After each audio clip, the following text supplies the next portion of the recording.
제 이름은 이현우입니다. 올해 43, 결혼한 지는 9년이 되었습니다. 아내 수진과는 친구의 소개로 만나 1년 만에 결혼했고 지금은 7살짜리 딸 하나를 키우고 있는 평범한 가장입니다. 결혼 초에는 정말 행복했습니다.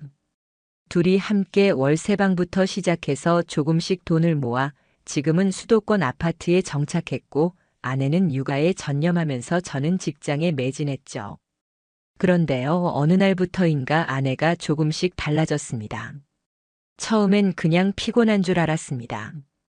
말수가 줄고 집안일도 예전처럼 꼼꼼하지 않았거든요. 아이가 유치원에서 돌아와도 예전처럼 반가워하며 맞이하지 않았습니다.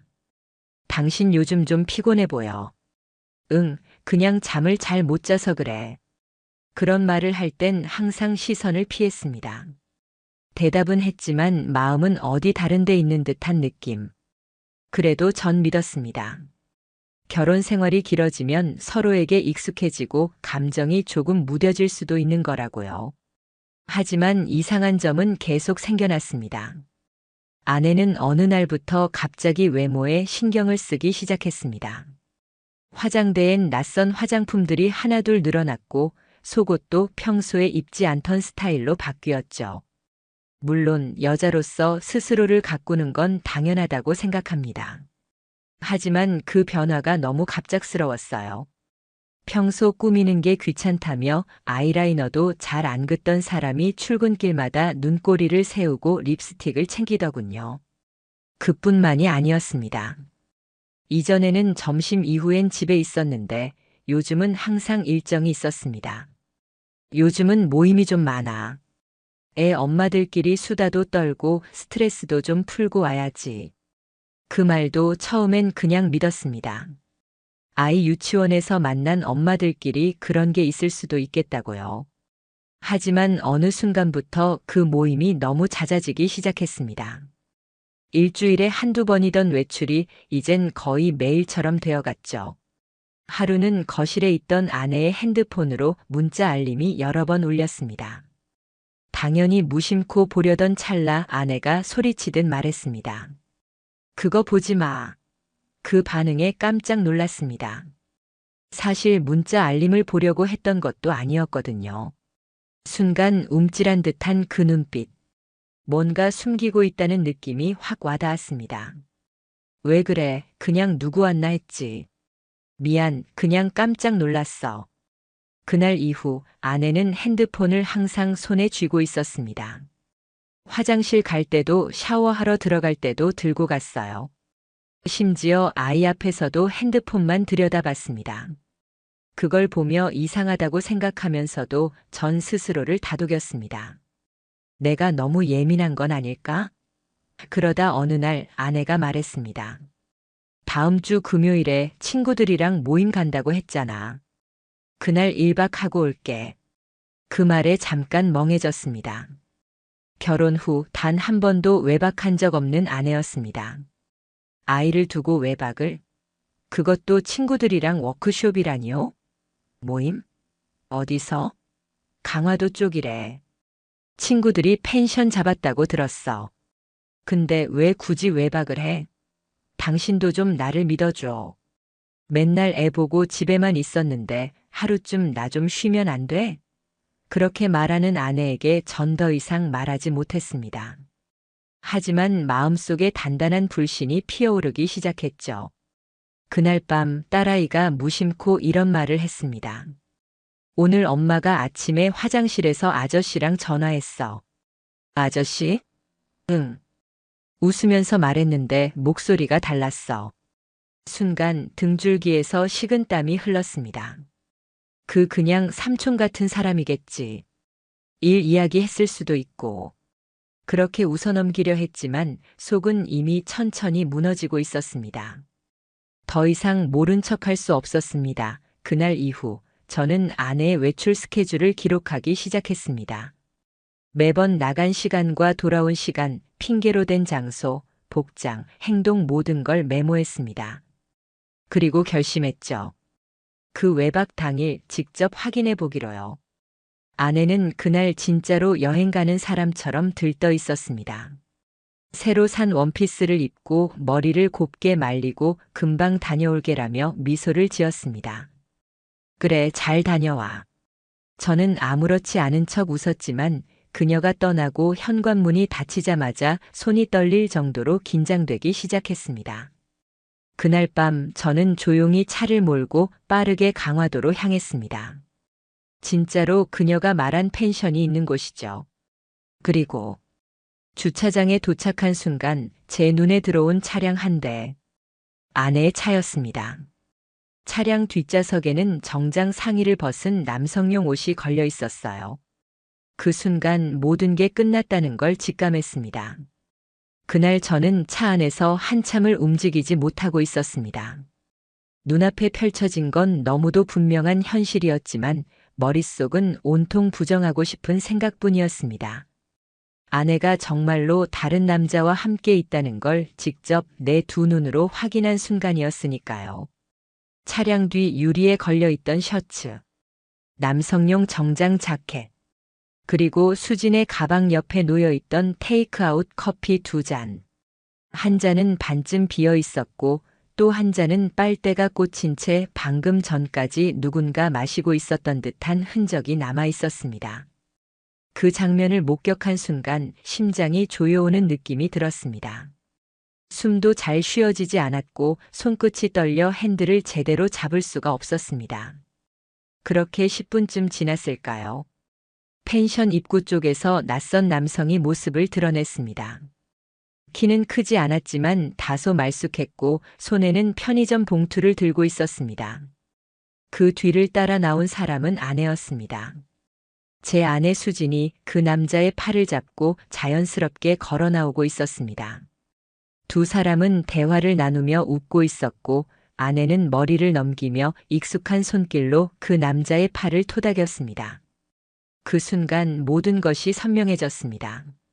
아내는 지금 단순히 바람을 피운 게 아니라 이중 생활을 하고 있었습니다. 저와는 가족으로, 그와는 연인으로. 돌아가는 길은 아무런 생각도 들지 않았습니다. 라디오에서 흘러나오는 음악 소리는 제게 아무 의미도 없었고 내가 지금 운전하고 있다는 사실조차도 잊을 정도였습니다. 집에 도착했을 때 저는 가장 먼저 노트북을 꺼내 캘린더를 열었습니다. 아내가 외출했던 날짜, 그날의 경로, 행동, 복장 하나하나 정리해 나가기 시작했습니다. 더 이상 직감에 의존해서는 안 된다고 판단했습니다. 확실한 증거를 확보해야 했습니다.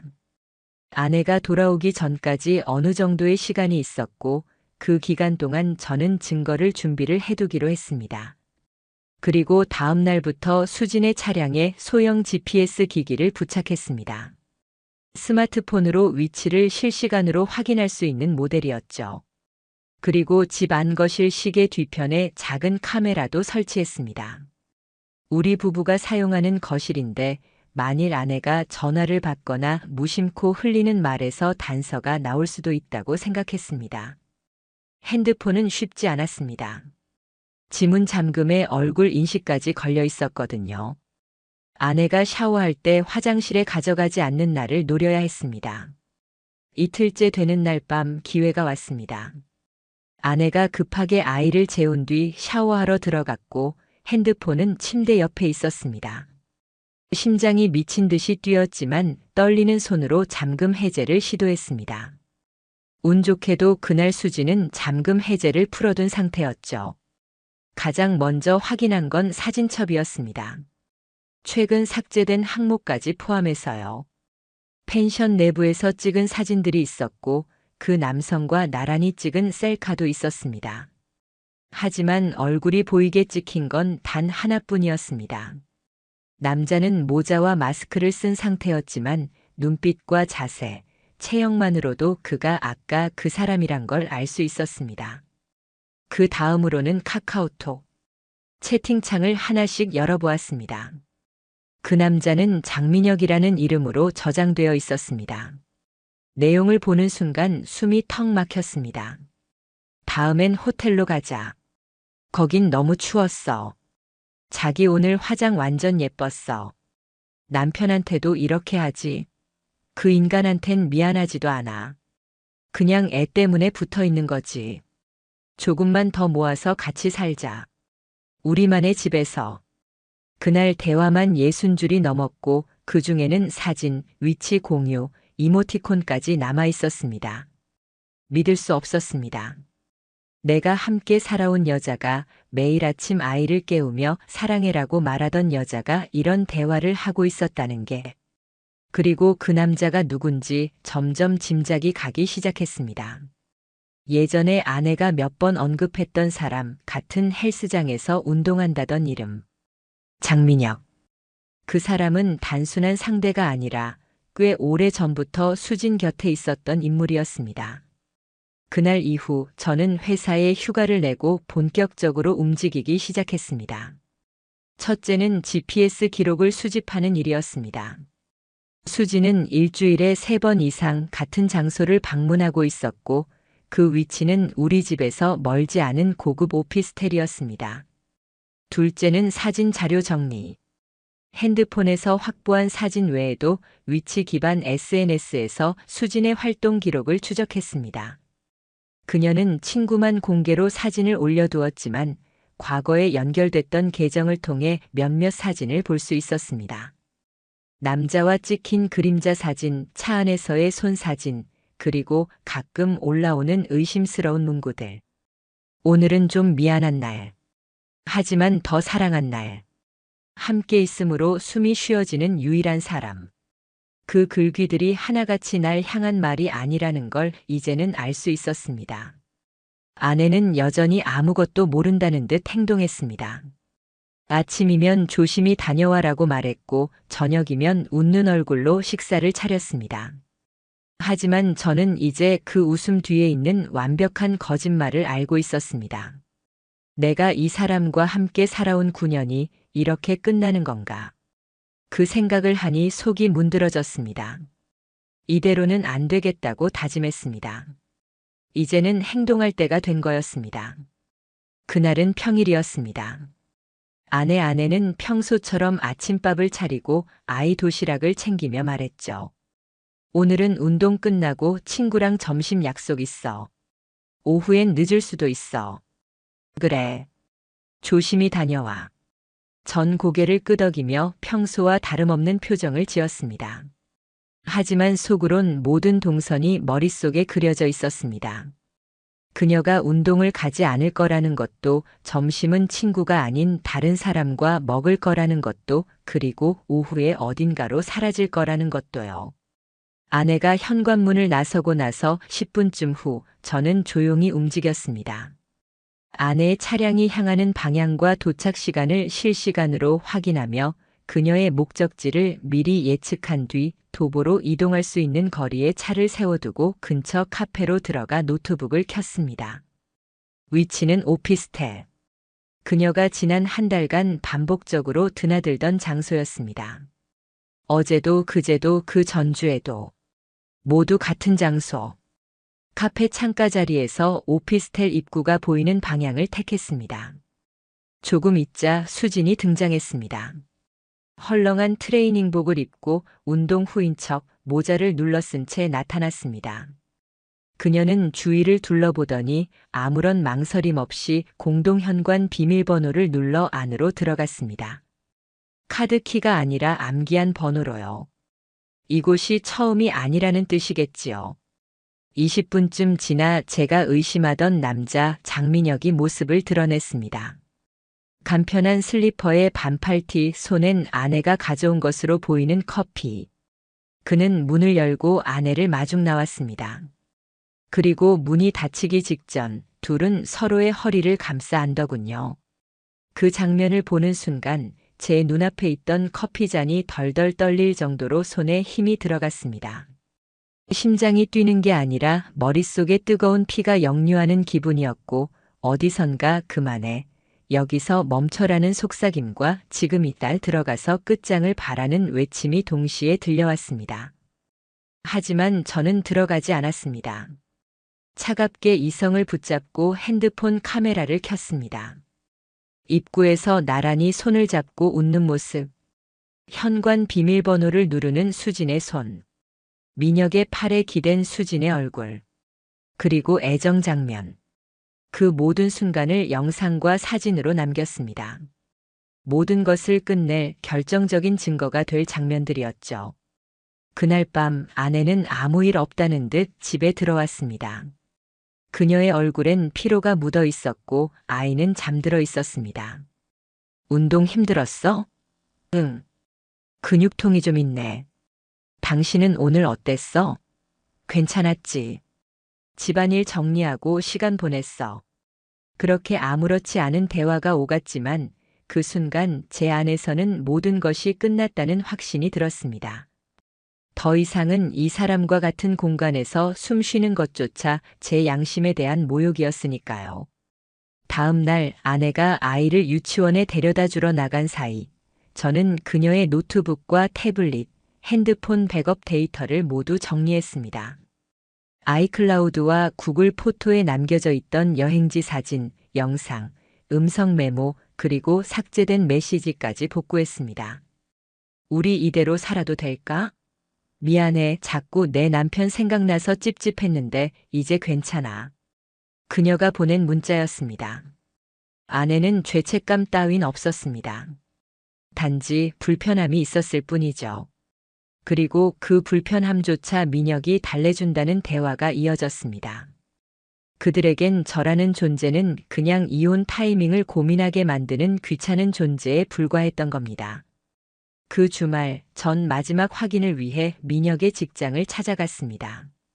아내가 말했던 대로라면 그는 소형 피트니스 센터를 운영하고 있었습니다. 가보니 의심은 사실로 드러났습니다. 민혁은 평소 회원들에게 유부녀 클라이언트들한테 인기 많다며 장난처럼 말하고 있었고 수진과 찍은 셀카도 자신의 사무실 책상 뒤에 살짝 숨겨놓은 상태로 붙어 있었습니다. 누가 봐도 사귀는 사이라는 걸 알 수 있는 수준이었습니다.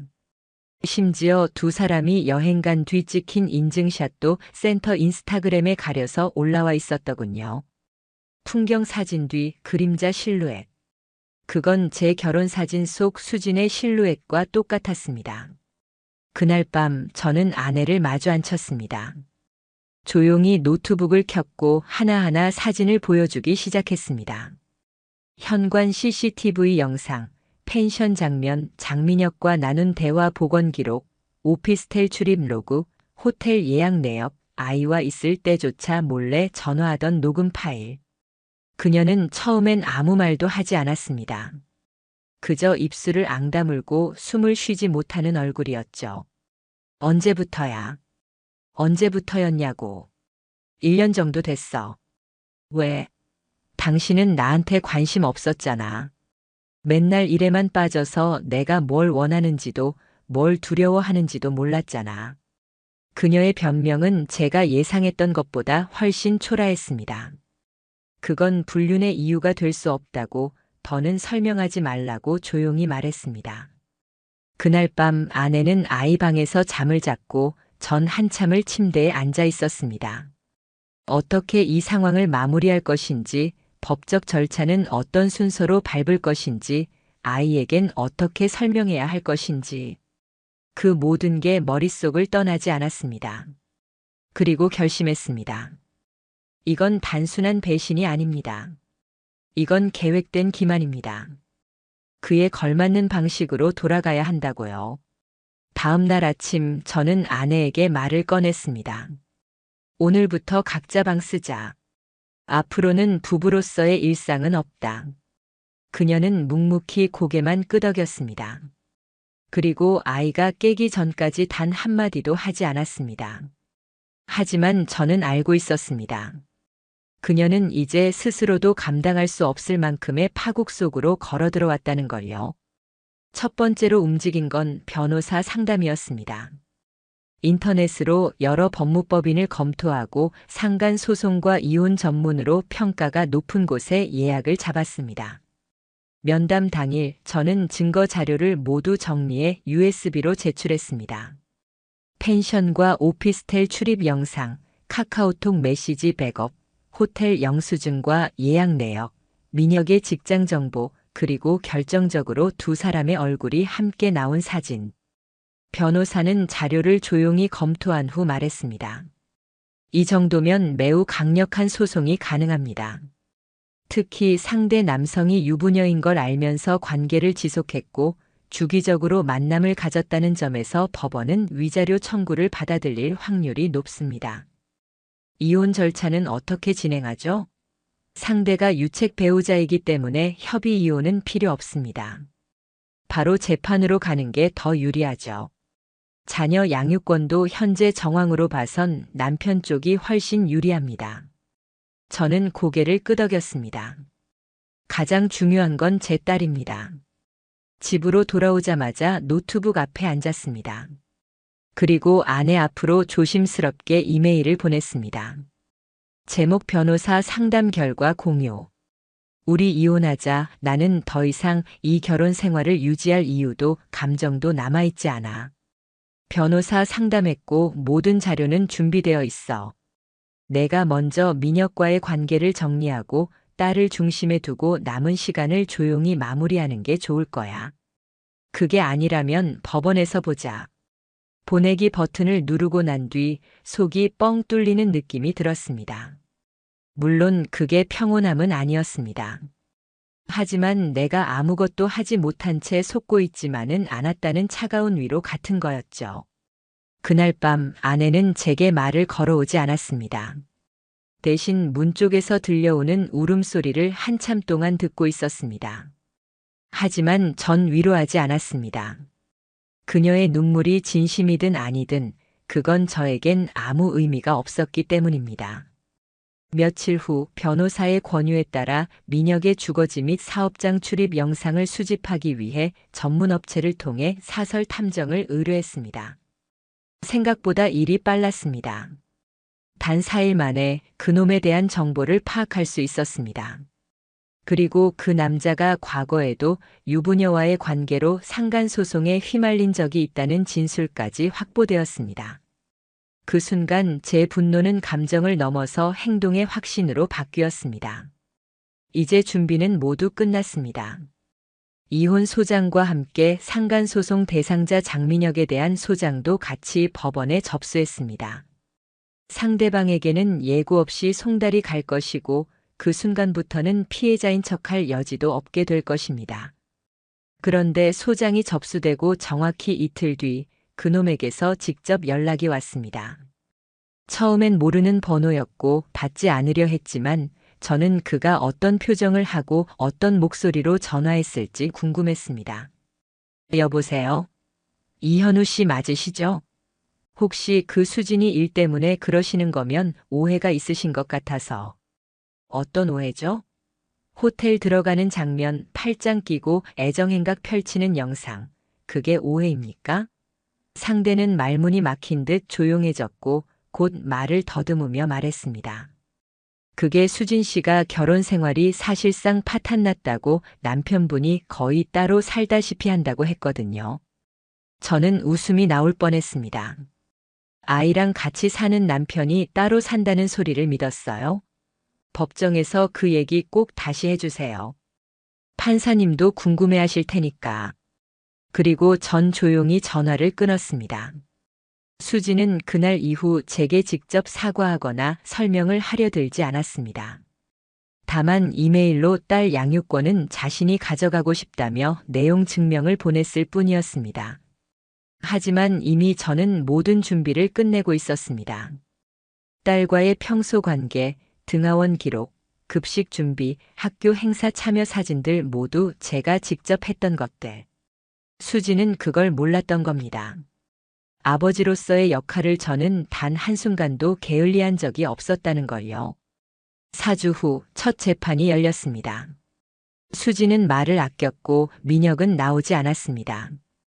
대신 법률 대리인을 통해 분류는 맞지만 진심이 아니었다는 황당한 입장을 내놨습니다.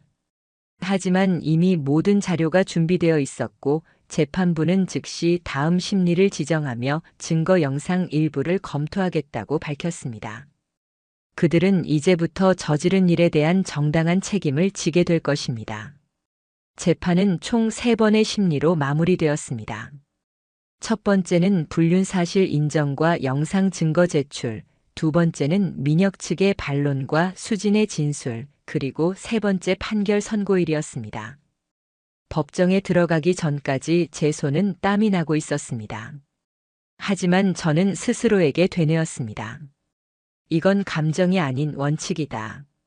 누군가는 책임을 져야 하고 그 책임은 내가 아닌 그들이 지는 것이다. 재판부는 판결문을 낭독했습니다. 피고 장민혁은 원고 이현우에게 위자료 3천만 원을 지급하고 원고 배우자인 김수진은 혼인 파탄의 책임이 명백하므로 자녀 양육권 및 친권은 원고에게 단독 부여한다. 이혼 청구는 인용한다. 그 순간 제 눈앞에서 수진의 어깨가 무너져 내리는 것이 보였습니다. 하지만 전 그 어떤 감정도 느끼지 않았습니다. 단지 조용히 판사님께 고개 숙여 인사한 뒤 법정을 나섰습니다. 민혁은 끝까지 소송을 질질 끌며 경제적 사정이 어렵다는 주장을 했습니다. 하지만 재판부는 그의 월세 오피스텔 거주, 차량 리스 정보, 수진과의 여행에서 사용한 카드 내역을 통해 위자료 지급 능력은 충분함이라고 판단했습니다. 결국 민혁은 강제 집행을 피할 수 없었습니다. 채권 압류, 신용등급 하락, 결국 피트니스 센터도 문을 닫았습니다. 지인들 사이에서도 소문은 금방 퍼졌고 유부녀랑 놀다가 인생 조진 놈 자기 입으로 도덕 얘기하더니 그렇게 평가가 갈수록 추락했습니다. 센터 회원들이 대거 이탈했고 건물주와의 임대 계약도 끊겼다는 얘기를 들었습니다. 그리고 아내. 그녀는 판결 직후 친정으로 돌아갔습니다. 하지만 곧 친정 부모님이 전화를 걸어왔습니다. 우리 딸 벌 받을 짓 한 거 맞아. 하지만 아이 많은 좀 전은 조용히 말씀드렸습니다. 아이의 정서에 더는 좋지 않습니다. 당분간 본인의 삶을 정리하는 데 집중하시죠. 딸은 그 후로도 엄마를 그리워하기도 했지만 시간이 지나며 조금씩 익숙해져 갔습니다. 아침에 눈을 뜰 때마다 아이 얼굴을 가장 먼저 볼 수 있다는 사실에 저는 매일같이 감사했습니다. 그 후 저는 아내가 민혁과 계속 연락 중이라는 사실을 알게 되었습니다. 하지만 놀랍게도 두 사람의 관계는 점점 삐걱거리기 시작했습니다. 민혁이 위자료 지급 이후 경제적으로 몰리자 아내에게 돈을 요구하기 시작한 겁니다. 내가 너 때문에 이 지경 됐는데 너라도 나 좀 도와줘야 하는 거 아니냐? 아내는 그런 그에게 점점 실망했고 결국 다시 연락을 끊었다고 들었습니다. 그리고 몇 달 후 아내가 SNS에 올린 글이 제게 지인을 통해 전달됐습니다. 후회는 늦게 온다. 그땐 왜 그게 사랑이라고 착각했을까? 이제 남은 건 아무도 없는 방과 조용한 침묵뿐이다. 그녀는 직장을 구하지 못한 채 친정에서 지내며 아이도 남자도 가정도 모두 잃은 채 살고 있다고 했습니다. 그리고 저는 이제야 다시 나를 찾는 중입니다. 혼자서 아이를 키우는 일은 물론 쉽지 않습니다. 하지만 아이가 웃는 얼굴로 아빠 하고 달려올 때면 모든 고통이 잊히는 듯 합니다. 아이와 함께한 첫 여행, 처음으로 만들어본 도시락, 유치원 운동회에서 아빠 혼자 뛰던 그날 이 모든 순간이 제가 살아야 할 이유이자 복수보다 더 큰 위로가 되어줬습니다. 마지막으로 하고 싶은 말은 하나입니다. 불륜은 실수가 아닙니다. 그건 하나하나 계획된 선택이고 그 선택의 대가는 반드시 따라옵니다. 저는 끝까지 지켜봤고 법이 제 편이 되어주었고 무너진 삶을 다시 일으켜 세웠습니다. 그리고 오늘 당신 앞에 당당히 말할 수 있습니다. 저는 지지 않았습니다.